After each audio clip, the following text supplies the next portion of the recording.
쉽지는 않은 내용인 것 같아요. 근데 이제 몇 가지 좀 이해할 만한 내용들 좀 위주로 간단하게만 하도록 하겠습니다. 건강보험 재정에 이제 건강보장, 건강보험으로 생각하셔도 되고, 보장해놓은 이유는 건강보험만 있는 게 아니기 때문에 앞서 조세도 있고 다 그렇다고 그랬잖아요. 그래서 장기적으로 저는 이제 조세 방향으로 가야 된다고 생각하기 때문에 그냥 건강보장 이렇게 썼는데, 건강보험 생각하시고 보시면 돼요. 건강보장 재정에 이해, 뭐 이런 게 있다고 얘기합니다. 자원의 교환, 그러니까 이전. 다 무슨 뜻인지 알겠죠? 보건의료 재정이 다 건강보험 재정으로만 이루어지는 건 아닙니다. 개인 비용도 있고 민간보험도 있기 때문에. 근데 대부분은 선진국은 거의 똑같겠죠. 이게 높을수록 좋은 나라다 보시면 돼요. 의료비에서 건강보장의 비율이. 예. 그래서 착각하시면 예를 들어서 의료비에서 보건의료에서 공공 그 재원의 비중이 몇 %냐의 개념과, 그렇죠? 건강보험 보장률이 얼마냐 개념은 완전히 다른 개념입니다. 무슨 얘기인지 아시겠죠? 우리나라는 전체 보건의료에서 공공재원이 차지하는 비율, 건강보험 포함한 산재보험 다 들어가는 거예요. 그게 차지하는 게 한 60%? 아니 55%? 55% 정도 된다는 얘기고요. 건강보험의 보장률은 건강보험 안에서 본인 부담 말고 비급여 이런 걸 포함해서 본인 민간보험 빼고 절대적으로 건강보험 기금에서 해주는 게 몇 %? 이게 이제 건강보험 보장률이에요. 이거는 좀 더 높아지죠. 65%. 그래서 근데 어떤 거는 그거를 섞어서 사용하는 무식한 놈들이 있어요. 예? 그래서 우리나라의 의료비에서 공공보험 재원의 비중이 60% 넘는다고 뻥친 놈들이 있단 말이에요. 60%가 안 되는데. 예? 그래서 뭐 외국에 비해서 그렇게 낮지 않다 이렇게 주장하는 이상한 놈들이 있어요. 그런 거는 좀 구별해서 좀 보시면 좋을 것 같고. 그러니까 전체적인 그냥 넘어갈게요. 재정의 기능은 이제 단지 돈만 있는 개념이 아니라 이게 재정 조달, 징수와 같이 생각해야 돼요. 그래서 사실은 우리가 보험료 부과 체계 이게 징수하고 굉장히 관련돼 있는 거예요. 징수. 재정과 징수 관련돼 있다 이거죠. 재정 얘기하는데 돈을 안 걷어들인다는 게 말이 안 되잖아요. 그렇죠? 근데 돈을 걷어들이는데 어떻게 걷어들일까? 다 연결돼 있는 거예요. 그렇죠? 소득으로 걷어들일 거냐? 아니면은 뭐로 무슨 부가책을 할 거냐? 지금 부가책 핵심인데 현재 부가책에는 엉망이라고 보시면 돼요. 왜냐하면 사람들이 동의하지 않잖아. 아니 옆에 놈이 훨씬 부자인데 쟤는 안 걷어가. 예를 들어서 이명박은 옛날에 명박이가 보험료를 월 있잖아요. 3만 원인가 낸 적이 있었어. 3만 원. 2만 원인가? 명박이가. 걔가 어떤 식으로 보면 지역갈등하면 돈 엄청나게 되니까 현대 무슨 계열사인가 거기 고문으로 있어가지고 3천만 원, 2천만 원 받았죠? 2천만 원의 보험료만 낸 거예요. 그리고 그 부인도 또 피부양자로 들어가고 진짜 나쁜 놈이야. 거의 걸레 같은 놈이야 내가 봤을 때는. 숨 쉬는 거 말고는 다 거짓말이지. 아니 그게 대통령 대 자격이 정말 없다고 보는 게 최소한 돈 있는 애들이 이제 대통령이 그런 짓은 안 하거든요. 정말 비열한 진짜. 내고 말지. 응? 그런 짓을 하더라고. 돈 내기 싫어서. 그래서 이거 재정 정책의 목표 이게 이제 뭘 기준에 따라서 굉장히 다를 수 있어요. 재정적인 위험으로부터 보호하는데 이 위험을 보호하는 방식이 의료비 때문에 빈곤에 빠지지 않게 하는 기준을 할 거냐? 아니면은 의료비 지출하기 위해서 안 되는 기준을 설정할 거냐 해서 굉장히 다른 거예요. 이 의미가 다르다는 겁니다. 네? 우리는 이 개념이야. 이 개념이 좀 있어요. 의료비 때문에 빈곤. 근데 이 개념으로 가면 일정 비율 이상 의료비 지출하기 안 되면 상한선을 강력하게 작용해야죠. 그리고 비급여가 들어와야 된단 말이에요.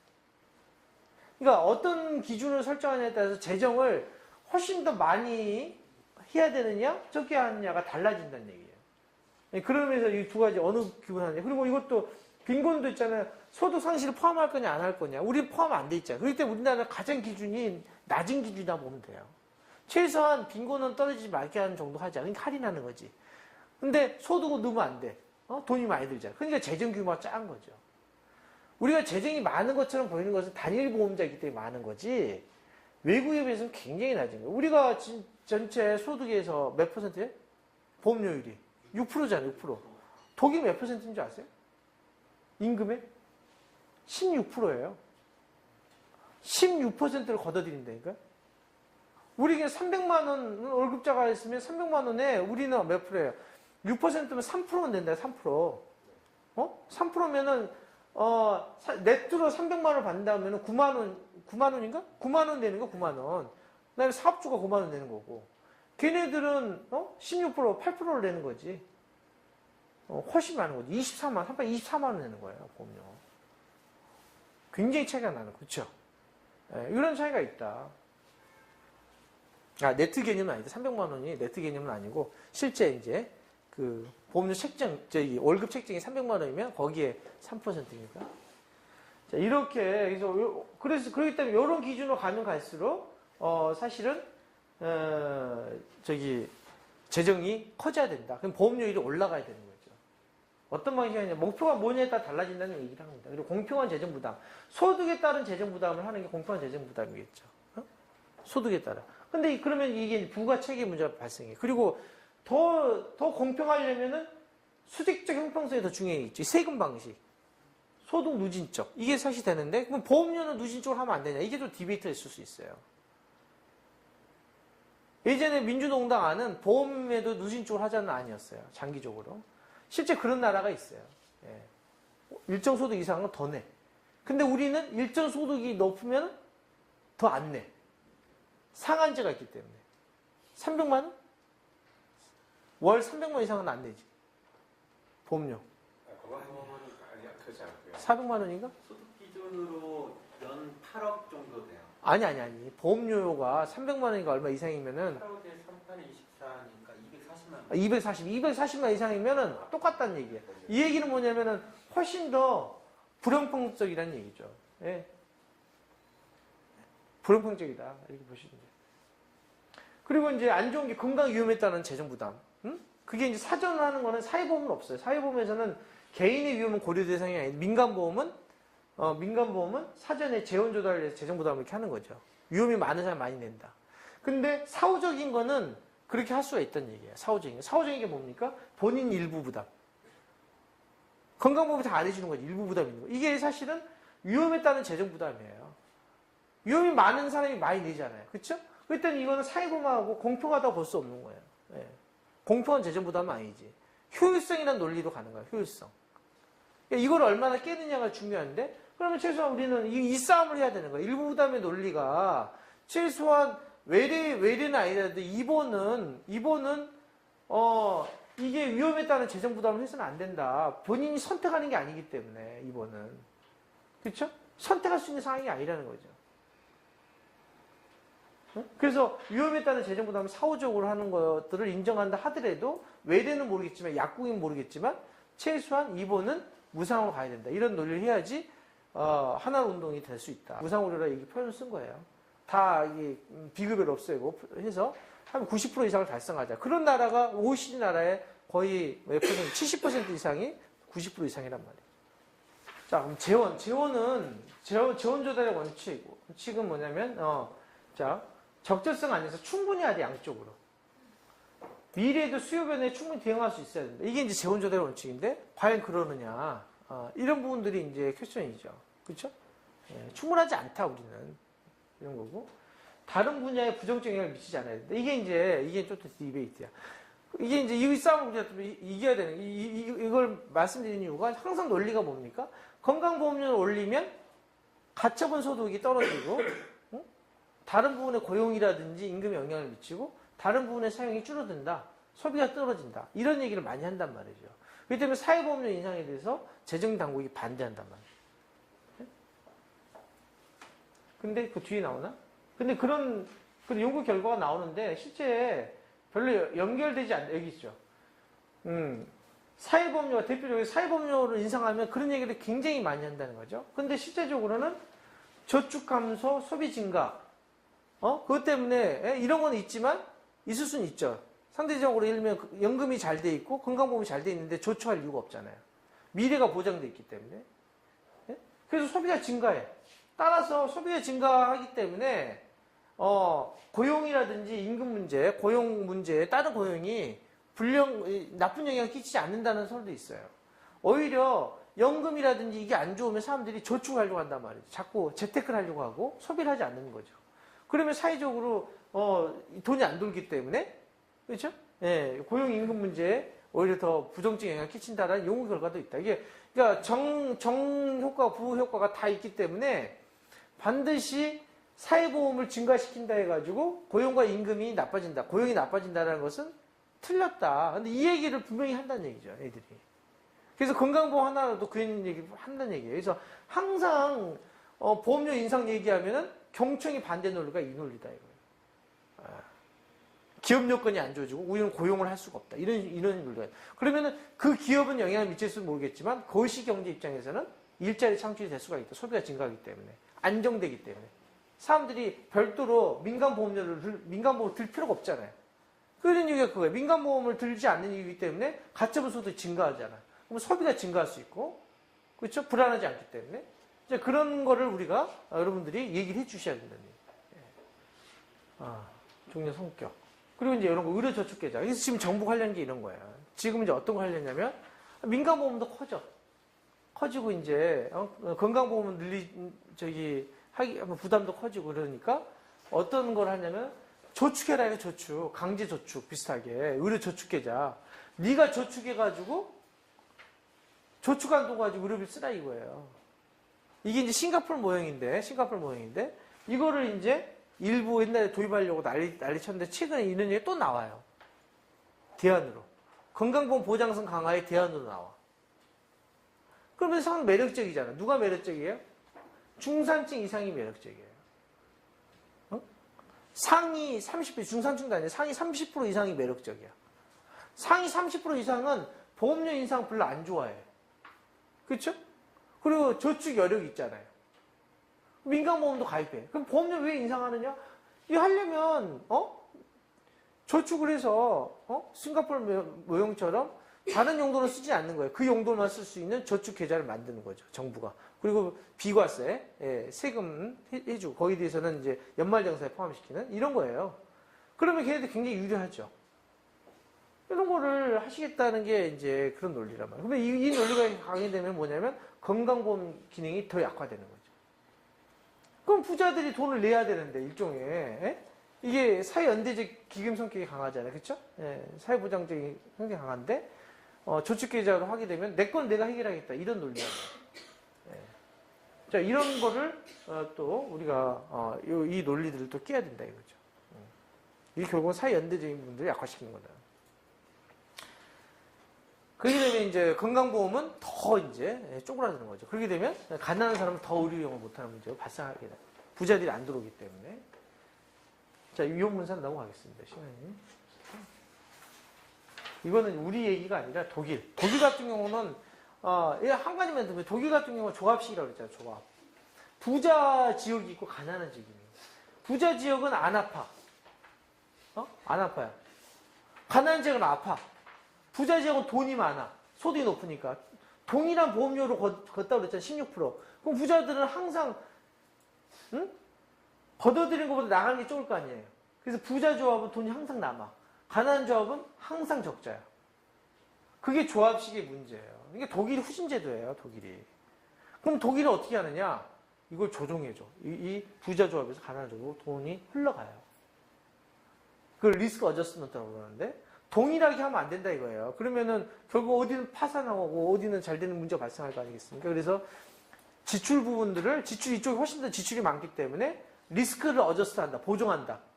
이 두 개의 달 리스크를 보정해가지고 돈이 흘러들어가게 만들어줘. 그래도 이쪽이 부자는 남아도니까 돈이 많으니까 별짓을 다 해. 급여를 더 해줄 수 없으니까 건강 증진하는데 돈 주고 열심히 하면은 헬스코 나눠주고 독일이 그런 짓을 많이 해요. 돈이 많은 나라니까. 좋죠. 서비스가 많으니까. 그러니까 부자 동네와 가난한 사는 사람하고 서비스 형평성이 발생하는 거예요.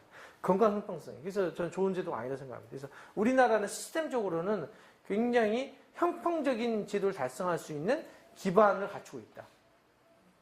라고 생각해요. 내셔널 헬스 인슈런스. 국가보험이기 때문에. 근데 이제 그걸 운용을 하면은 이상하게 되긴 하지만, 그런 이제 상황이라 보시면. 그러면서 분산, 구매는 또 복잡하니까 넘어갈게요, 이거는. 나중에 한번 건강보험에 관련된 무슨 이제 더 심화된 학습을 심화된 게 필요하다 하시면 이제 그거는 제가 같이 김종민 선생님이랑 같이 상의해서 할 기회가 있을 거라 생각하고요. 넘어가겠습니다. 이게 급여라는 게 이제 돈을 주는 거죠. 돈을 모았으면 돈을 줘야 될 거 아니에요. 그렇죠? 이제 돈을 주는 거는 뭡니까? 삼자 지불 방식이에요. 우리가 환자가 병원을 가면 사실은 공급자하고 소비자가 만나는 거죠. 그렇죠? 그래서 서비스를 받으면 일반 시장에서는 서비스 대가를 주는 거잖아요. 근데 서비스 대가를 안 주는 거란 말이에요. 삼자 지불은. 선진국은. 여기는 안 줘. 입원을 하면 서비스만 받는 거지 환자가 병원에 줄 필요가 없어. 누가 줘? 제3자인 보험자가 주는 거예요. 그래서 제3자 지불 방식이라는 거거든요. 대신에 보험자한테 보험료를 납부하는 거죠. 그래서 트라이앵글 시스템입니다. 트라이앵글. 1대1 시스템이 아니라 트라이앵글. 그걸 제3자 지불 방식이라는 표현을 쓰는데 근데 이제 급여. 근데 그러면 이 보험자가 돈을 줄 때 돈이나 이제 돈을 줄 거 아니겠습니까? 이 줄 때 급여를 줄 때 어떤 식으로 주느냐가 굉장히 다를 수가 있는 거죠. 예. 그래서 가입자 보호를 위한 직접적 수단이고, 그렇죠? 비용 지출의 원천 여기서 지출이 되는 거죠. 예. 재정 조달의 목적, 뭐 이런 얘기, 당연한 얘기고요. 유형을 보면 자 현물 급여하고 현금 급여가 있어요. 현물 급여는 뭐냐면 현금 급여가 쉽니다. 현금 급여는 급여라는 것은 본질적으로 보험자가 가입자인 나한테 주는 거예요. 나한테 급여라는 그렇죠? 내가 가입했으니까 나한테 가입한 거에 대한 급여를 주는 거잖아요. 그렇죠? 근데 현금 급여는 내가 가입했으니까 의료비가 필요해? 그러면 의료비에 대한 것을 비용이 걸렸으니까 예를 들어서 100만 원 이게 돈을 준다는 얘기예요. 그게 현금 급여예요. 현물 급여는 제3자 지불 방식을 얘기한 거예요. 아까 얘기한 것처럼 돈을 주는 대신에 너는 의료기관에서 이용해. 현물로 받으라 이거죠. 현물로. 그리고 그 돈은 누가 줘? 돈은 보험자가 직접 공급자한테 주겠다는 얘기예요. 그러면 왜 현물급여, 현금급여랑 별 얘기 아닙니다. 다 그런 얘기예요. 자, 근데 현물급여, 현금급여는 근본적인 차이가 있어요. 굉장히 큰 차이가 있는데 사회복지 쪽은 대부분 현금급여를 좋아해. 현금급여. 사회복지 하신 분들은 왜냐하면 복지에 이제 그 효용의 극대화라는 표현을 쓰는데 효용은 자기 자신이 가장 잘한다.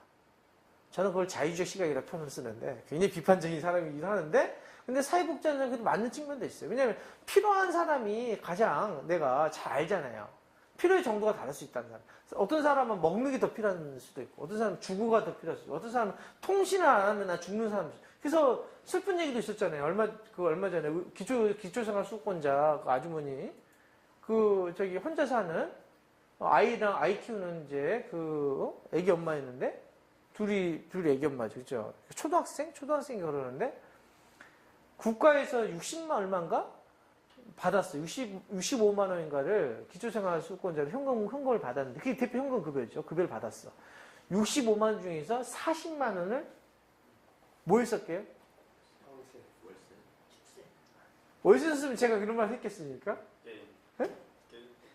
아이라고 그랬어요. 아이. 초등학교 다니는 아이. 40만 원을 학원비로 썼어요. 영어 학원비로 썼어요. 충격적이죠. 그러니까 그 사람은 20몇만 원. 물론 기초생활수급권자라는 것은 자기가 이제 기타 소득이 100 얼마죠? 최저생계비 이상을 벌기 때문에 나머지 차익을 주는 거잖아요. 그러니까 한 30만 원 벌었겠지. 그래서 나머지 부분들을 가지고 월세 내고 뭐 내고 먹는 거를 거의 기하선상에서 하는 거고 나머지 사실 몰빵을 아이 학원비를 한 거예요. 이게 이 나라의 모습이라는 거예요. 그럼 40만 원은 그 사람의 거의 50% 이상을 지출한 거잖아요. 그렇죠? 50%를 지출했는데 일반 중산층 이상의 40만 원은 턱도 없는 사실은 아주 껌값이잖아. 교육비로. 더 지출하잖아요. 엄청난 지출하잖아요. 이게 이 나라의 문제라는 얘기예요. 그래서 근데 어떻게 보면 이제 뭐 문제를 떠나가지고 어떻게 보면 40만 원 주는 가장 아이 엄마가 선택하는 최적의 선택일 수도 있는 거죠. 자기 효용, 자기가 필요한. 자기의 필요는 먹는 게 아니야. 아이에 있는 거야, 아이에. 미래. 그러니까 그런 게 현금급여가 더 중요하다고 생각을 하는 거예요. 복지 쪽에 하시는 분들은. 현금급여를 해야 된다. 근데 우리는 현물급여야 된다, 현물급여. 왜? 의료는 의료에 써야 된다 이거예요. 건강은. 응? 그게 예전에 이제 제가 이제 우리 이제 당연히 유시민 장관하고 대립했던 것 중에 하나였는데, 대립했던 게 하나에 뭐였냐면, 그 당시 이제, 예, 아주 논쟁을 많이 했었죠. 논쟁 하는 게 딱 한 가지 이제, 의료급여의 수권자에 대한 논쟁이 있었어요. 제가 그 위원회에 참가했거든요, 정부에. 민주노총 대표 선수로 참가해가지고, 이제, 예, 위원회에서 격론이 벌어졌는데, 그 당시 유시민 장관이 이제 바꾸겠다. 기초생활, 그 의료급여 수권자들이 의료용을 너무 이상하게 한다 이거예요. 뭐, 파스를 뭐, 몇천 장 쓰고, 의료용을 너무 이렇게 무분별하게 하니까, 돈을 줘서, 1년에 돈을 써서 그 돈 가지고 쓰고 남는 돈 자기가 가져갈 수 있게 하겠다. 이렇게 제도를 바꿨어요. 바꾸겠다. 현금급여로 바꾸겠다는 얘기, 현금급여로. 그러면, 그래서 제가, 절대 안 된다, 제가 반대한 이유가. 왜냐하면, 자, 기초생활수권자에서의 의료 서비스 요구가 고혈압 환자가 있다. 고혈압 환자는 증상이 없어요. 요구도가 없어. 증상이 없단 말이에요. 증상이 없다는 것은 내가 진료를 받아야 될 이유가 없는 거예요. 그거보다는 가난한 사람 뭐가 더 중요해? 라면이 더 중요하죠, 라면이. 그러면 그분은 의료비를 전략해서, 고혈압 당뇨에 당연히 치료를 받아야 되는 진료비를 전략해서 부식물을 산단 말이에요, 부식물을. 그게 효용의 극대화 원리예요. 자기 효용에 있어서는 고혈압 당뇨 치료가 아니거든. 가난할수록 건강에 대한 관심이 적어진단 말이에요, 의료 서비스. 그렇기 때문에 현금을 절대 주서는 안 되고 현물로 해야 된다. 근데 그런 제도를 하게 되면은 의료 서비스 이용은 제한될지 모르겠지만 결과적으로 그분들이 고혈압 당뇨 치료 못 받아서 나중에 마지막에 치료비를 엄청나게 쓸 거다. 그것이 경제 측면에서는 안 좋다는 얘기예요. 예, 돈이 더 많이 드는 제도다 이거예요. 그리고 기본권이 사실 안 좋아지는 거다. 가장 기본적으로 건강 관리해야 될 권리 자체가 침해되는 거다. 그래서 격렬하게 얘기를 했었는데 나는 뭐 유시민 장관이 사실은 경제학자이기 때문에 그렇게 생각할 수 있는데 난 제일 열받은 게 그 위원장이 문홍윤 선생이었거든. 서울대 보건대학 원장 하셨던, 응? 뭐 직접적인 스승은 아니지만 이제 존경하기도 하고 이야기도 많이 하는 그런 양반 위원장을 하면서 내가 반대했더니 임준 교수는 그러면은 뭐 하자는 얘기야? 나한테 물어보더라고. 하지 말자는 얘기라고. 제 얘기는 현금급여를 하는 순간 기본적으로 접근성이 제한당하는 거다. 보건학자가 그런 걸 주장하는 건 굉장히 무식한 얘기라는 거예요. 근데 문홍윤 그 교수가 포함한 상당수의 학자가 아무런 얘기도 안 하고 있더라고. 네? 나하고 몇 명. 시민단체 소속으로 본 사람만. 근데 다수결로 하니까 13명이 위원이었는데 14명인가? 예. 9대5로 졌어. 9대5로. 9명이 찬성, 5명이 반대. 5명이 시민사회단체에서 이제 나 같은 사람들이죠. 그렇죠? 그러니까 제가 말씀드린 거 아까 정치 균열돼 있고 실제 어떻게 보면은 훨씬 더 기득권을 갖고 있는 사람들이 더 많이 참석한다. 이런 얘기 제가 말씀드린 거예요. 가난한 사람이 이를 대변하는 사람 별로 없어요. 실제 현금급여를 한 적은 없지 않습니까? 그래서 이제 반대를 했더니 너무 반대를 심하게 하니까 제도는 바뀌었는데 바우처 방식. 바우처로 바뀌었어, 바우처. 돈은 들어가는데 그 용도로만 써라. 근데 쓰면은 다른 용도 이제 돈으로는 환급은 안 되지만 대신에 돈으로는 아니지만 다른 용도로 쓸 수는 있도록 해줬어요. 예. 마음대로 다른 것만 쓸 수는 없어도 그런 방식으로 2000 몇 년인가 있었죠. 근데 그거는 이제 그만큼 이제 이 제도가 그런 한계가 있어서 그래. 현물급여에 대한 차이가 복지하고 다른데 그걸 아마 제도 시행한 상황 속에서 잘 몰랐기 때문에 그랬을 거 생각되고 근데 지금은 상당히 다시 원점을 회귀하는 경향이 있어요. 이게 그런 문제로 해결되지 않거든. 가난한 사람의 의료 이용이라는 것 자체가 제한되는 게 아니기 때문에 그거는 다른 노력이 또 필요합니다. 어쨌든 이제 그런 말씀 드리는 이유가 딴 게 아니라 이제 이런 현물급여, 현금급여 이기 때문에 그래서 보건의료 쪽 대부분의 현물급여다. 근데 문제는 표적 집단이 필요한 서비스 전달하기 위해서 현물급여가 중요한데 문제는 이제 그게 이제 서비스의 정책 수용성 문제 이것 때문에 현물급여를 많이 하죠. 근데 이제 그 현금급여는 이제 일정한 조건 충족한 대상자에게 직접 돈을 준다.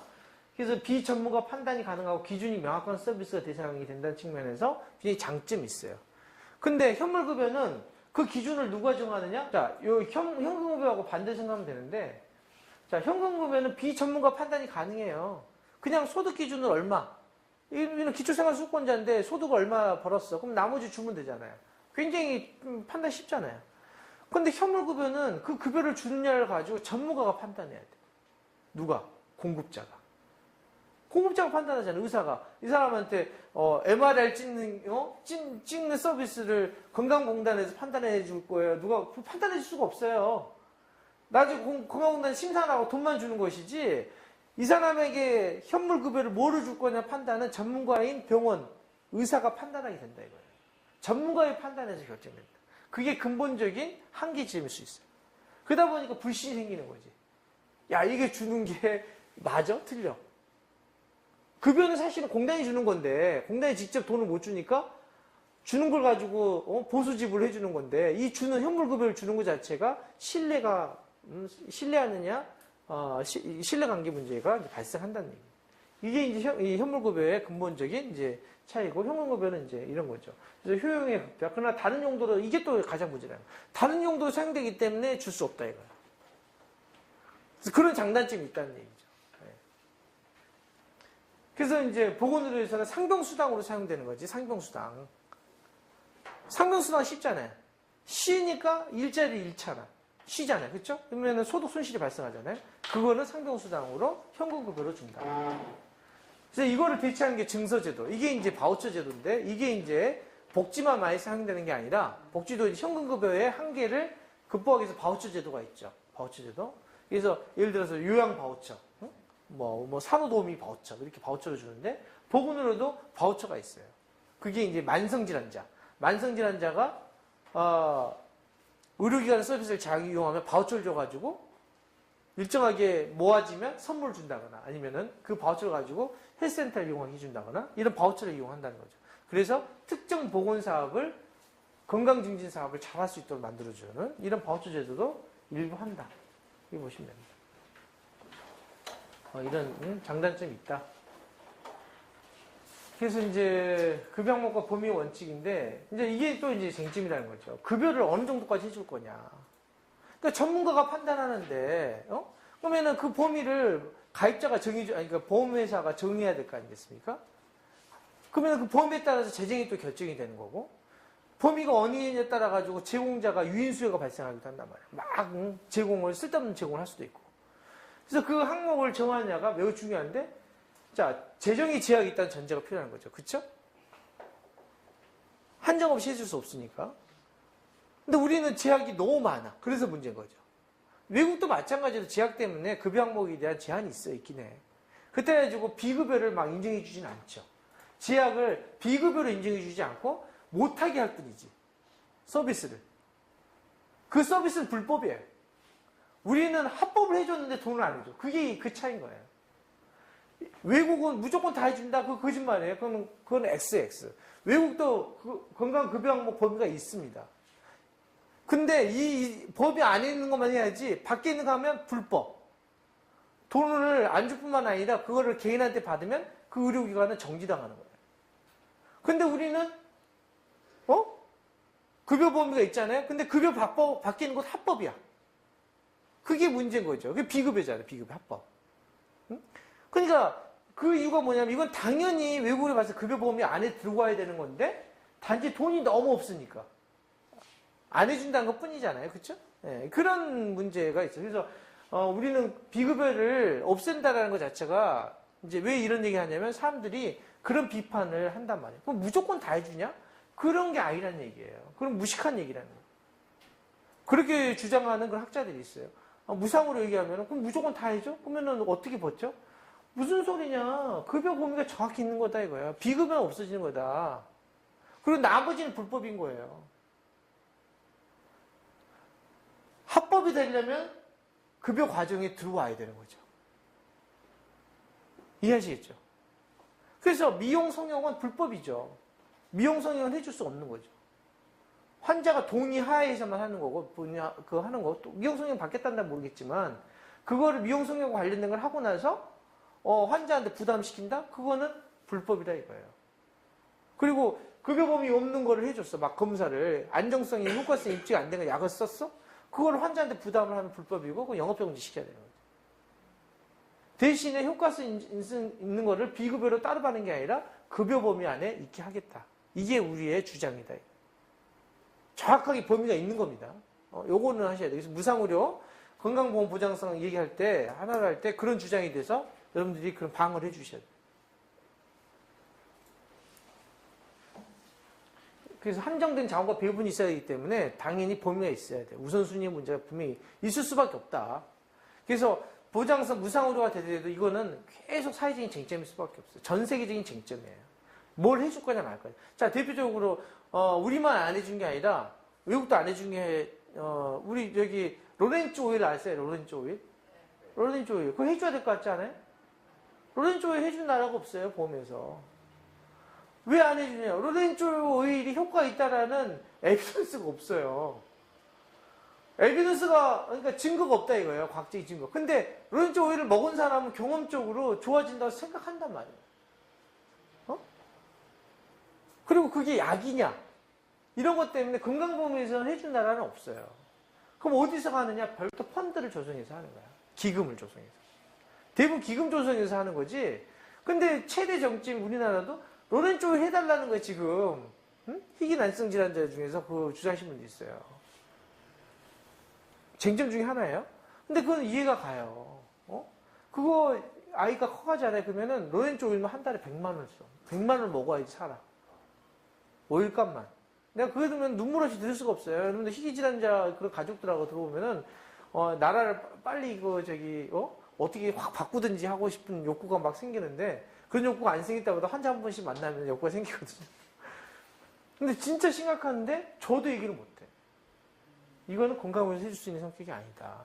말은 안 하지 앞에서는. 그러니까 그런 범위라는 거는 그런 문제가 있다는 얘기죠. 예. 그럼 어떤 원칙 할 거냐? 그래서 이제 보세요. 이것도 보세요. 결정의 원칙을 정한 나라, 과정을 명확히 정한 나라가 다르잖아요. 이거는 다 있다는 얘기예요. 없는 나라가 없어요. 다 범위는 다 정한다. 근데 어느 수준에 있느냐가 이제 다른 거지, 나라마다. 그리고 우리처럼 이런 말도 안 되는 제도는 없다 이거예요. 합법으로 해놓고는 비급여다. 이거는 말이 안 된다. 그래서 급여가 이제 범위 원칙, 급여 수준이 충분해야 되겠죠. 이제 목적 달성 충분한가, 접근성 이런 문제 이런 것들도 이제 중요한 내용이 되겠고, 접근성 그렇죠? 네. 뭐 쉽지 않은 내용인데, 근데 그리고 이제 충분성에 대한 논점이 필수 보건 의료가 어디까지냐. 이게 또 최대 쟁점이에요. 이게 이제 전문가들과 일반 시민과의 간극일 수도 있고 여기에 있어서의 갈등이 있단 말이에요. 근데 전문가들은 기본적으로 필수 보건 의료라는 시각을 매우 있잖아요. 전문주의적 시각으로 접근한다. 응? 예를 들어서 그거는 이제 임상적 접근 방식인데, 예를 들어서 자 병원에서 입원한 환자가 식대 있죠, 식대를 보장해 주는 거에 대해서 의사들은 찬성할까요, 반대할까요? 반대. 절대적으로 반대하죠. 왜? 이거는 필수 보건 의료라고 생각하지 않아. 의료 행위가 아닌 거지. 식대를 먹는 게, 밥을 먹는 게 어떻게 의료 행위냐 이거. 밥을 먹는다가 치료가 되는 게 아닌데. 그럼 그걸 해줄 바에는 약제를 해드라 이거. 약을. 근데 저 같은 사람은 약보다 식대가 해야 된다는 거를. 왜 그러느냐? 입원했을 때 행위는 통으로 이루어진단 말이에요. 통으로. 결국은 의료 행위가 통으로 이루어지면 거기에 있어서의 접근성이 제약받는 것은 결국 통 전체 가격이 얼마냐고 결정이 되는 것이지 행위의 가격으로 결정된 게 아니라 이거예요. 그 사람의 접근성은. 그러면 식대가 전체적으로 전체 가격에 영향을 미치는 게 훨씬 크다 이거예요. 그러면은 약제 개별적인 항목으로 보면 어떤 약제가 훨씬 더 필수적일 수 있죠. 그 사람의. 그렇지만 그 약을 해주냐 안 해주냐보다는 식대를 해주는 게 전체 입원 환자로 봤을 때는 훨씬 더 접근성을 높여주는 거예요. 저는 그렇게 생각해요. 저는 의사가 아니니까. 저는 이제 그런 정책하는 사람이 그렇게 이제 생각을 하겠죠? 근데 이 생각은 일반 시민의 생각이에요, 일반 시민이에요. 시민의 정서, 시민 생각이 맞는 저 생각을 하는데, 결국 접근하느냐, 접근하지 않느냐의 문제란 말이에요. 범위라는 것은, 의료기관에. 응? 근데 이 필수 보건의료를 뭐로 할 거냐가, 그래서 치료효과, 비용효과, 치료 필요성, 중증도, 개인의 책임, 보장 효율성, 이런 거에 따라가지고 필수 보건의료가 나라마다 다 상이하단 말이에요. 자, 이런 가까이 한번 보면은 사실은 다 의료적인 내용이란 말이에요, 의료적인. 자, 그러다 보니까 제가 10대를 해줘야 된다 얘기를 했지만 선진 외국에서 서구 복지국가에 10대를 해준 나라가 많지가 않아요. 네? 10대. 그러니까 10대는 아예 건강보험 보장률에 포함도 안 돼. 안 된다고 생각하는 사람들이 많기 때문에. 독일 안 돼요, 독일 안 돼. 개인 부담이에요. 그 보장 상당히 클 건데. 그죠? 그러니까 보장률 전체 병원의 서비스 보장률이 90%밖에 안 나오는 이유가 그래요. 독일이나 10대이기 때문에 10대. 먹는 거. 먹는 거가 안 해주는 나라가 많아요. 어? 그리고 이제 해줘도 해준 나라도 있어도 좀 마음에 안 들기 때문에 그건 별도로 먹는 나라도 있고. 이래서 이제 전체 병원 내에 부담이 아마 제가 정확하게 모르겠지만 재원에서 그런 차이가 있는 게 아마 먹는 거 뭐 이런 거에 차이가 꽤 있을 거다. 그렇게 생각을 하는데 비급여 자체가 없기 때문에. 근데 저는 우리나라는 다르다 생각해요. 왜냐면 그게 전체적으로 비급여가 없어졌다 한다면 10대는 다시 생각해 볼 필요가 있어. 그게 하나 있고, 두 번째는 정서가 달라, 문화적으로. 먹는 거. 먹는 게 해결돼야지 사람들이 산다는 생각을 가져요. 외국은 좀 달라요, 그거는. 먹는 거는 굉장히 개인적인 행위로 생각하는데, 개인적인 행위. 예. 그런 문화적인 차이가 있기 때문에 아예 병원에서 식사라는 것은 아예 포함이 안 된 나라도 꽤 많다. 그렇게 해서 보시면 돼요. 어쨌든 그 나라마다 상이하다는 거. 그래서 이런 가치 판단 기준이 쟁점이 된다. 안정성, 유효성은 당연히 있어야 되겠죠. 예. 그래서 이런 기준이 효과성, 효율성 다 있어야 된다. 그래서 여러분들이 좀 생각하셔야 되는 게 나중에 보장성이 강화됐다 해서도 무조건 다 해줘야 되는 건 절대 안 된다 이거예요. 안정성이 있어야 되느냐, 효과성. 효율성은 좀 아니라고 생각되는데 안정성과 효과성이 있어야 된다는 얘기예요. 최소한. 안전한 약. 근데 황우석 같은 애들이 들어오려고 하잖아. 안전성이 위배된 약들을 이제 오히려 그런 게 들어오려고 한단 말이죠. 오히려 이해관계자, 제약자분 이런 데는 안정성이 좀 떨어지더라도 효과만 좀 있으면 들어와야 되는 거 아니냐? 얘네들이 제약자분의 이해예요. 그리고 환자들은 중증도 환자들은 또 동의해. 당장 급하니까. 그러면 재정당은 어떻게 해야 돼? 만약 그렇게 되게 되면 그 돈이 워낙 크기 때문에 결국은 보험료를 올리든지 다른 걸 줄일 수밖에 없단 말이에요. 그죠? 그게 디베이트가 돼요. 현재 심사평가원의 논쟁도 그거예요. 지금도 논쟁을 하고 있다. 그러면 우리는 어떤 관점을 가져야 되느냐? 이런 것들이 이제 중요한데 저는 그렇다 하더라도 안전성은 보장돼야 되는 거 아니냐. 그리고 안정성이 떨어져 있는데 긴가민가한 약도 있을 수 있잖아요. 그리고 근데 그걸 안 쓰면 죽을 것 같은 약 환자도 있잖아. 암 환자나 이런 거는 국가가 해줘야 된다. 세금으로. 건강보험에서 하는 것이 아니라 국가 세금으로 해야 된다. 예산으로 기금을 조성해서 미국이 다 그렇게 하고 있어요. 외국에 유럽이나 이런 나라는 기금을 별도로 조성해서 하는 것이지 외국도 안정성이 없는데 해준 나라는 한 군데도 없다. 이런 거는 우리가 또 좀 갖고 있어야 되죠. 그러니까 이 필요에 따른 배분도 뭐 관점에 따라 굉장히 다를 수가 있어요. 예. 이런 관점, 사회적 효용 극대화의 관점, 이 관점을 어떻게 갈 거냐. 이게 이제 디베이트가 될 수가 있는데 이게 이제 불형평성하고 명확하게 대척점이 될 수 있는 문제가 있을 수 있다. 예를 들어서 사회적 공리주의적 접근을 한다면 있잖아요. 다수가 행복한, 다수가 좋은 것을 보장을 많이 해주는 방식을 할 수 있다. 그게 우리나라의 공리주의 관점이 건강보험 체계라 볼 수 있어요. 다수가 좋은 방점이잖아. 외래를 제일 많이 이용하잖아요. 그렇죠? 외래는 행복한 나라예요. 3,000원만 주면 그거 진짜를 받을 수 있는 나라. 전 세계에 이런 나라가 없어. 이렇게 싸게 의사를 만날 수 있는 나라가 별로 없단 말이에요. 그러니까 우리나라가 의료제도가 좋단 난리. 그게 어느 관점? 공리주의적 관점. 공리주의 관점에서 최대 행복이지. 다수 행복이잖아요. 다수가 중증질환자는 아니니까. 근데 소수는 불행하잖아. 니즈가 많을수록 불행해. 필요도가 많은 사람일수록. 건강 불형평성. 장애인일수록 불행해. 노인일수록 불행해. 아플수록 많이 아플수록 불행하단 말이에요. 이게 효용의 가치하고 부딪힌다. 그러면은 우리는 어떤 관점을 가져야 되느냐? 진보정당은 저는 이런 관점을 철저히 끼부셔야 된다. 그렇죠? 이게 건강보장이 존재하는 이유가 결국 다수 행복이라는 게 아니라 필요한 사람이 서비스를 이용하도록 해주는 거. 이게 핵심적인 가치야 된다 이거죠. 그런 측면에서는 이런 관점에 대해서 우리가 끊임없이 문제제기할 거예요. 이런 것들을 견지하고 있어야 돼요. 그래서 독일이라든지 유럽이라든지 상당수의 나라가 가입자 건강관리로 시ft하고 있다. 그게 첫 번째 수용성 문제. 두 번째는 그렇게 가야만이 질병 예방도 되잖아요. 예방이 되기 때문에 건강관리로 가고 있다. 이게 중요한 쟁점 중에 하나입니다. 그래서 그런 방향으로 건강보험이 가야 되는데 그런 걸 할 만한 우리 인프라가 안 돼 있단 말이에요. 돈이 워낙 없다 보니까. 장기적으로 그렇게, 지금 건강보험에서 그렇게 생각을 많이 하고 있어요. 거기 안에 있는 사람들. 결정 과정, 이제 투명해야 되죠. 그쵸?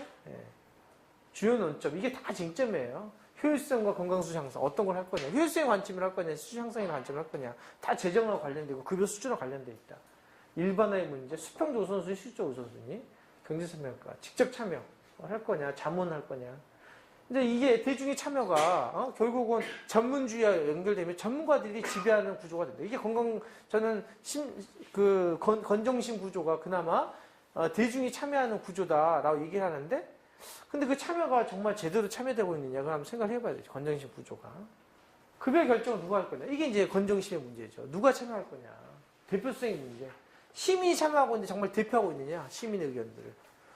지금 누가 나오고 있죠? 민주노총이 들어가 있네. 민주노총, 한국노총, 그 다음에 이제 녹색 무슨 소비자?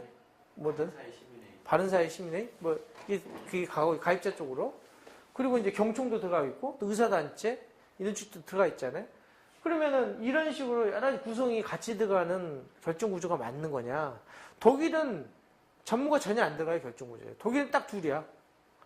노동자, 사업주. 5대5예요. 노동자 사업주. 딱 5대5. 산재보험이나 건강보험 똑같아요. 왜? 둘이 똑같이 5대5를 내고 있기 때문에, 정보 전혀 안 들어요. 정보 힘이 전혀 없어요. 딱 5대5예요, 5대5. 궁금하잖아요. 5대5면 그 결정이 어떻게 됩니까? 예? 이상하잖아요. 그쵸? 근데 결정이 된다는 거죠. 결정이 되는 이유가 사업주가 개별 사업주의 이해를 대변하지 않기 때문에. 사업주 대표가 경총이, 그러니까 우리나라의 경총은 재벌의 이해를 대변하니까 그러는 거예요.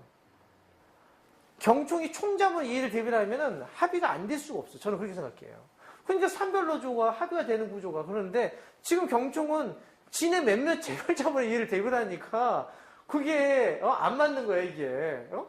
사회보험을 확대하는 거에 반대. 저는 그렇게 생각을 하는데, 그러니까 전체 그 자본의 입장에서도 굉장히 왜곡되어 있는 구조를 갖고 있다. 대표 구조가. 그렇게 생각을 하거든요. 어쨌든 이런 구조를 어떻게 가정할 거냐가 이제 문제가 되겠죠. 근데 이제 보면은 국가에서 운영하는 공법이면은 독일처럼 하는 것도 안 맞을 거란 말이에요. 정부의 역할이 더 중요할 건데. 그러면 정부가 어떤 정부냐 중요하겠죠. 그렇죠? 국가 권력의 구성이 누가 장악하고 있느냐, 어느 정당이, 이런 것도 이제 중요할 것 같고. 이해 당사자 참여를 어디까지 제한할 거냐. 근데 미국은 웬만한 나라들은 이해 당사자는 대부분 제한돼요. 급여의 결정에 이해 당사자 참여한 경우는 없어, 우리나라처럼. 병협 전혀 들어올 수 없지, 의사협회. 얘네들은 간접적으로는 참여할 수 있어요. 예를 들어 자문으로. 기술적 자문으로. 근데 우리나라처럼 건정심으로 이해 당사자가 참여한다? 얘들 왜 참여해, 공급자가? 건강보험이라는 것은 이제 건강보험은 돈 낸 인간하고, 돈 낸 인간이 참여하는 거야, 돈 낸 인간이. 정부 돈 냈잖아. 사업주 돈 냈죠. 시민 돈 냈잖아. 세만 참여하면 되는 거야, 원래. 그래서 건강보험 재정운용위원회는 가입자가 없어요. 공급자가 없어요, 공급자. 건강보험은. 근데 재정위원회가 공급자를 제외하니까 이제 의사협회나 병원협회가 반발할 거 아니에요. 그러니까 건정심이라 이상한 제도를 만든 거예요, 지금. 거기서 결정을 하자니까 결정이 돼? 결국은 정부는 어떤 노림수를 노렸느냐? 가입자하고 공급자하고 싸우기를 원하는 거고, 싸우니까 정부가 중간에서 기만적으로 수가를 약간 올려주고 이런 식으로 자기가 조종한 그런 식으로 해서 문제를 풀어나가는 거죠. 저는 그래서 건전식 구조가 잘못됐다고 봐요. 일단 공급자는 빼야 된다. 원래는 참여시키지 않아요. 회의는 참석하지만 결정은 참석하지 않는다. 기술적 자문은 해도. 맞죠? 근데 이제 의료인 같은 경우에서는 뭐예요? 그 결정에 참여하는 게 아니라 의료인 같은 경우에서 이제 무슨 단체로 참여하는 것이 아니라 개별 전문가로 참여하는 거죠. 전문가. 보험자는 당연히 참여하지. 건강보험공단. 응? 근데 건강보험공단 기구니까. 이런 게 그래서 이렇게 공급자 협회 단체가 이렇게 참여한 거는 굉장히 특이한 구조다. 결정 과정, 신청 뭐 이런 거 있어요. 그래서 우리나라도 이제 뭐 제도가 다 있습니다. 이런 거는 넘어가고요. 그래서 이제 과학적 근거라는 거 이것도 뭐 넘어가는데 이 과학적 근거라는 것도 사실 문제가 있죠. 예. 어디까지를 인정해 줄 거냐. 이게 다 전문가에 의해서 결정이 돼요. 그렇기 때문에 보건의료가 의료 전문가의 통제에만 있는 거예요. 그러니까 수많은 영역에서 의료 전문가가 급여 범위를 통제할 수 있는 구조를 갖고 있어요. 왜? 다 전문성이기 때문에. 이게 에비던스가 있느냐 없느냐 가지고 안전의 효과? 그거 전부 다 연구 결과잖아요. 그럼 다 전문가가 가지고 자문을 한단 말이야. 근데 결정 구조까지 해서는 안 된다. 이런 문제의식인 거죠. 근데 이제 요것만 하고 이제 끝내도록 하겠습니다. 제공자에 대한 보상 어떻게 할 거냐. 결국은 이제 제3자 지분 현물급여니까 돈을 어떻게 주느냐가 결국 공급자에 영향을 미칠 거란 말이죠.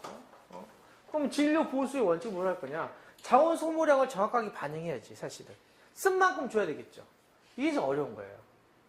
쓴 만큼을 어떻게 평가해? 그러니까 행위별 수가 지도가 나오는 거예요. 행위별 수까지. 행위별 수까지만큼 정확한 거 없잖아. 쓴 만큼 줬잖아. 그죠? 근데 두 번째가 안 맞아. 불필요한 비용 지출 가능성을 최소화해야 돼. 이게 대립하는 거예요, 행위별은. 행위별은 쓴 만큼 분명히 줬는데 두 번째 불필요한 지출을 막지는 못하는 거예요. 그리고 질적 수준을 유지하고 기술 발전을 제어하지 않아야지. 이거 네 가지를 다 만족하는 지불제도는 전 세계 하나도 없다. 네 개 중에서 어떤 거를 주요하게 관점을 봐야 되느냐.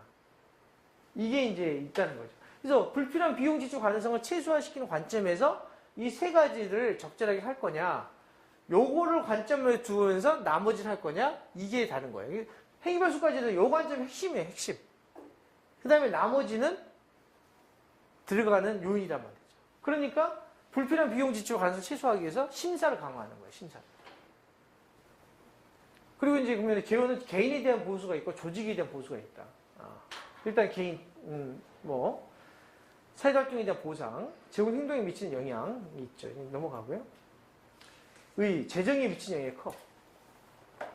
결국은 이제 이 재정 지출에 영향을 미치기 때문에 경제적 요인에 따라서 실제 행위별 수가제도처럼 공급자가 행위를 많이 하는 방향으로 유인이 발생하면 그야말로 재정이 급격하게 떨어지는 거죠. 그렇죠? 예, 이런 발생. 그리고 환자에 미치는 영향도 크다. 따라서 지불제도라는 것이 사실은 이제 건강보험뿐만 아니라 환자의 어떤 행태라든지 건강 수준에 영향을 미칠 수 있다. 그래서 의사행동 모형이 있는데 의사행동 모형이 이제 왜 중요하냐면 의사가 과연 어떠한 보수 지불제도를 하느냐에 따라서 어떤 식으로 행동하냐가 중요할 수 있다 이거죠. 그래서 이윤 극대화 모형에 따라서 의사들이 활동한다. 우리나라 의사들은 이제 여기에 많이 이제 이런 모형으로 많이 한단 말이에요. 자영업자, 사업주의에 대한 관점이 많단 말이에요. 이윤 극대화. 이윤은 극대화되는 지점에서 행위를 한단 말이에요. 자, 이런 모형을 했을 때 행위별 수까지는 최악이에요, 최악. 행위를 많이 할수록 이윤이 극대화되기 때문에. 행위별 수까지들은 적정 지점이 없어요. 행위를 많이 할수록 이윤이 극대화되는 거예요. 그래서 의사 유인수가 크죠.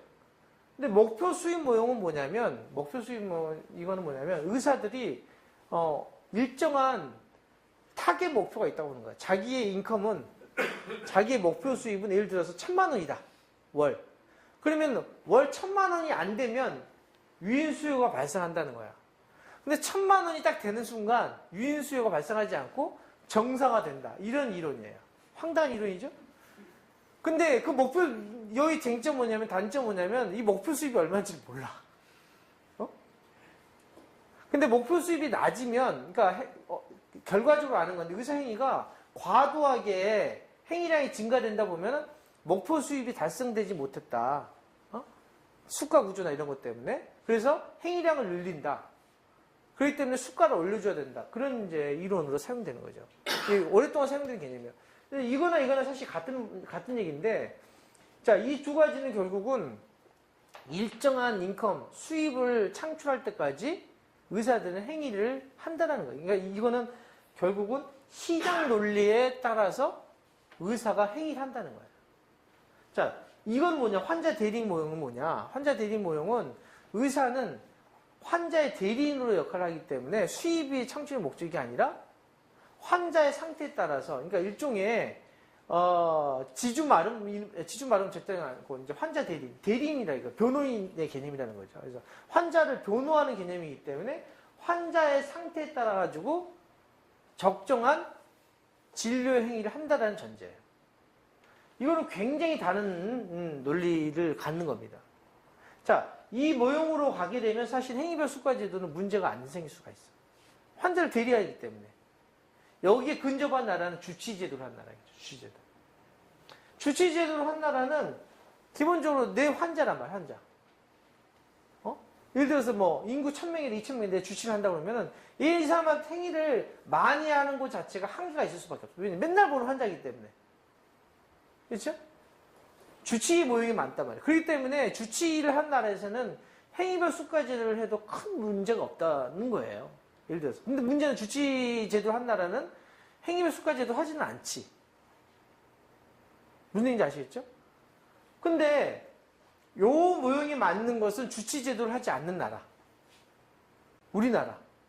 이런 나라 같은 경우는 주치가 아니니까 이 환자는 나한테 항상 올 환자가 아니에요. 그렇죠? 언제든지 나를 배신하고 떠난 환자. 계속 보는 환자가 아니란 말이에요. 그러니까 진료량을 계속 올릴 수 있는 유인수요가 발생한다는 얘기예요. 대리하지 않기 때문에. 그래서 이건 제도적으로 주치제도를 하느냐 안 하느냐에 따라 시장으로 작동하느냐 아니면 전달체계가 있느냐에 따라서 굉장히 다를 수 있고 여기에 따라서 어떤 지불제도를 하느냐가 영향이 다를 수가 있다는 얘기예요. 그래서 지불단위, 그래서 이제 보면 이제 개인정제나 보수주의 행위별 수가제도죠. 이게 이제 우리나라에서 많이 하는 방식이죠.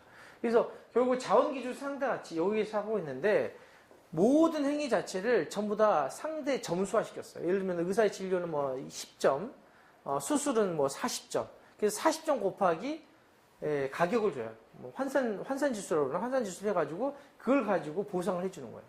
그러면 한 사람이 외래에서 왔으면은 주사도 맞고 진찰도 하고 간호사 모두 하고 있을 거 아니겠습니까? 한 10가지 행위로 결정된다면 10가지에 대해서 각각의 점수를 계산해가지고 최종적으로 이 사람의 진료비가 얼마가 딱 나오는 겁니다. 이게 행위별 수가제도예요. 그래서 앞서 얘기한 것처럼 원가를 충분하게 보상을 해줬을 때는 정확한 지불이 될 수 있는 장점이 있는 반면에 문제는 시장에서 결정되기 때문에 대리는 대리를 하지 않는단 말이야. 그러다 보니까 행위량을 막 늘렸을 때 그걸 다 보상해 주잖아요. 그러면은 불필요한 비용 지출이 발생하게 된다는 겁니다. 행위별 수가제도는. 포괄진료비는 그게 아니라 아예 통으로 정해진 거죠. 통으로. 그러면 외래도 할 수 있어요. 외래 오게 되면 그게 이제 고혈압으로 왔을 때는 10,000원. 당뇨 환자는 외래에 한 번 방문해서 15,000원. 이렇게 정해준다는 얘기예요. 포괄로. 그렇게 되면은 15,000원이 정해져 있기 때문에 더 할 필요도 없고 더 적게 할 필요도 없는 거죠. 물론 행위별 수가제도에 있어서는 많이 하려는 유인이 발생할 테고 이런 포괄 수가제도에서는 더 적게 하려고 하겠죠. 예. 이런 것도. 그래서 이제 의사들이 이제 뒤에 나오겠지만 인두제는 이제 사람당을 주는 거예요. 그래서 이거는 대부분 주치의 때 많이 하는 거죠. 영국에서 많이 하는 거죠. 영국에서 주치의에게 한 명당 예를 들어서 10,000원이다. 그러면은 정해지는 거예요. 자기 소득이. 그러니까 영국의 문제는 뭐겠어요? 환자들이, 그러니까 의사들이 열심히 안 봐. 이미 받는 거는 결정되니까 주치의가 엉망인 거죠. 환자 대리를 하지 않는다는 거죠. 그러니까 다 병원으로 떠넘기는 거예요. 그래서 긴 대기열 문제가 발생하더라. 그래서 이제 실제적으로 환자가 주치제도이기 때문에 대리를 해줘야 되는데 대리가 너무 수동적으로 하는 거예요. 그래서 뭘 했냐면 행위별 수가 제도를 가행했어, 영국은. 반은 인두제로 두고 지금은 열심히 한 애한테 더 줘. 성과로. 열심히 고혈압 환자도 보고 당뇨 환자도 보면 행위량으로 준 것만 준 게 아니라 열심히 봐가지고 고혈압 환자가 관리가 잘 된다. 당뇨가 관리가 잘 된다. 관리가 잘 되는 의사한테는 돈을 더 주는 거예요. 보너스로. 그러니까 이제 이 대기열 문제가 영국이 해결됐다. 이런 얘기가 나왔어요. 그래서 이 얘기는 뭐냐. 환자 대리원 주치의 모형으로 가게 되면 꼭 인두제만 할 필요가 없다는 얘기예요. 그래서 사람들이 잘못 알려지는 게 주치의제도 하면 인두제만 생각한단 말이에요. 그렇지 않다는 얘기예요. 중요한 거는 환자 대리인 관계를 잘 해주기 위해서 수가제도가 어떻게 잘 적용하느냐가 중요하다는 얘기예요. 그래서 나중에 건강보험이나 이제 우리가 건강보험 하나로 이후에서의 지불제도를 바꾸려 나갔을 때 교조적으로 할 필요가 없다. 교조적으로. 그 상황에 맞게 적절하게 하면 된다는 거죠. 똑같은 것은 존재하지 않는다. 나라마다 다르기 때문에 이런 얘기를 좀 말씀드리는 거고요. 동급제는 이제 스웨덴 같은 데서 그냥 월급을 하는 거예요. 월급. 다 공용의료책이기 때문에. 월급 얼마? 병원에서 하는 방식이죠. 이제 기관에 대한 이제 포괄수가제도 많이 하는 건데 DRG. 이거 할 때 제가 이제 이것만 하고 이제 끝내도록 하겠습니다. 사람들이 병원 옆에서 자꾸 이런 얘기 한단 말이에요. DRG 하게 되면 서비스를 안 할 거다. 질이 떨어진다. 이런 얘기 한단 말이에요. 근데 그건 틀린 얘기가 아니에요. 맞는 얘기라 얘기해야 돼요. 그럴 가능성이 있는 거다. 근데 그걸 아니라고 얘기하는 순간 문제가 커지는 거예요. 왜? 앞서 이게 세계별 수가도 많이 해서 문제인 거고 포괄수가제 되면은 적게 해서 문제예요. 사람 당연하게 적게 할 거 아니겠습니까? 돈을 똑같이 줬는데 심장질환이라고 1,000만 원을 받아서 병원에서.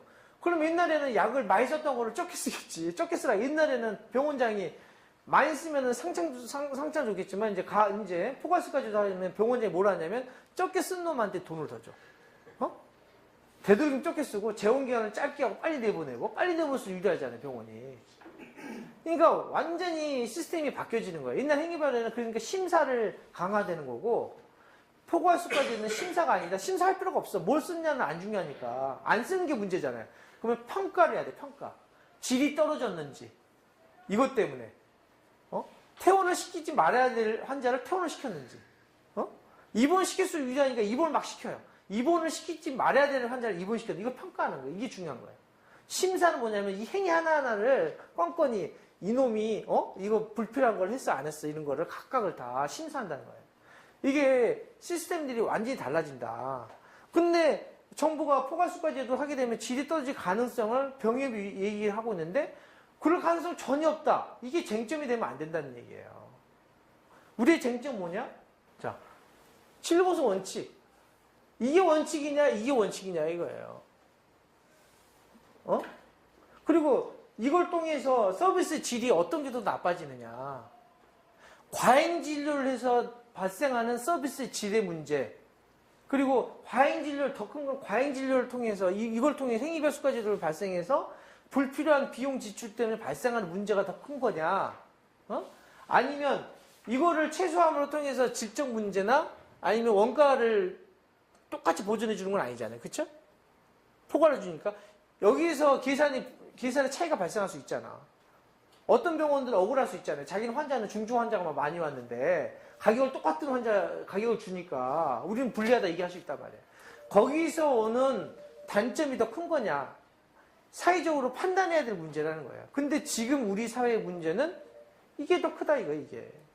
불필요한 비용 지출. 너무나 과잉으로 하니까 CT도 엄청나게 찍어대고 엑스레이도 찍어대고 약제도 너무 많이 쓰게 되고 그런 게 질이 떨어지고 의료비는 폭발적으로 증가. 이걸 감당할 수 없다 우리 사회는. 이런 논쟁으로 가야 된대. 근데 복지부나 정신나간 복지부는 질이 떨어지지 않는다고 자꾸 얘기를 한단 말이에요. 근데 질이 떨어진다는 연구 결과는 굉장히 많이 있어요. 외국에. 물론 질이 큰 차이가 없다는 연구 결과도 있어. 그 질이 떨어지지 않는 이유는 뭐냐면 평가를 많이 하기 때문에. 감시를. 옛날에는 심사를 했지만 지금은 질이 안 떨어지도록 평가를 한다, 평가를. 의료기관 평가도 하고 서비스 평가를. 그걸 강화하니까 질이 안 떨어지는 것 뿐이지 평가를 안 하면 질은 확 떨어져요. 세상 사람 똑같아요. 사람들은. 그러니까 자기 이윤을 극대화시키려고 하기 때문에 병원은 당연하게 진료 소모량을 줄일 거다 이거죠. 자원 많이 안 쓸 거다. 그래서 그런 관점들을 우리가 얘기할 필요가 있다. 그래서 건강보험제, 뭐 다 끝났는데, 건강보험 관련돼서 우리가 이제 하나로 운동하고, 이제 결국은 그 다음 쟁점은 지불제도로 가게 될 텐데, 지불제도로 관련된 수많은 쟁점의 공격들이 있을 거래요, 공급자들이.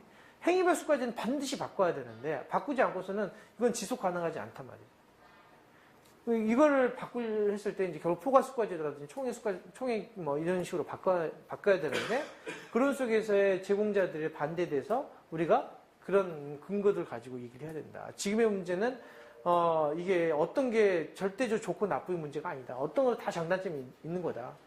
현재 있어서의 문제를 해결하는 방법이 뭐냐. 이런 식으로 접근해야 된다. 이게 이제 제가 생각하는 방식.